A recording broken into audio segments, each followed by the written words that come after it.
Ever wonder what's really happening when you crack your neck? That popping sound? It's not bones breaking, it's gas bubbles in your joints collapsing.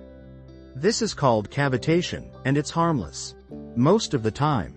But do it too aggressively, and you risk tearing blood vessels or damaging nerves. In rare cases, it can even lead to a stroke. So, crack lightly, or let a pro do it. Would you risk it? Don't forget to follow, like, and subscribe for more insights.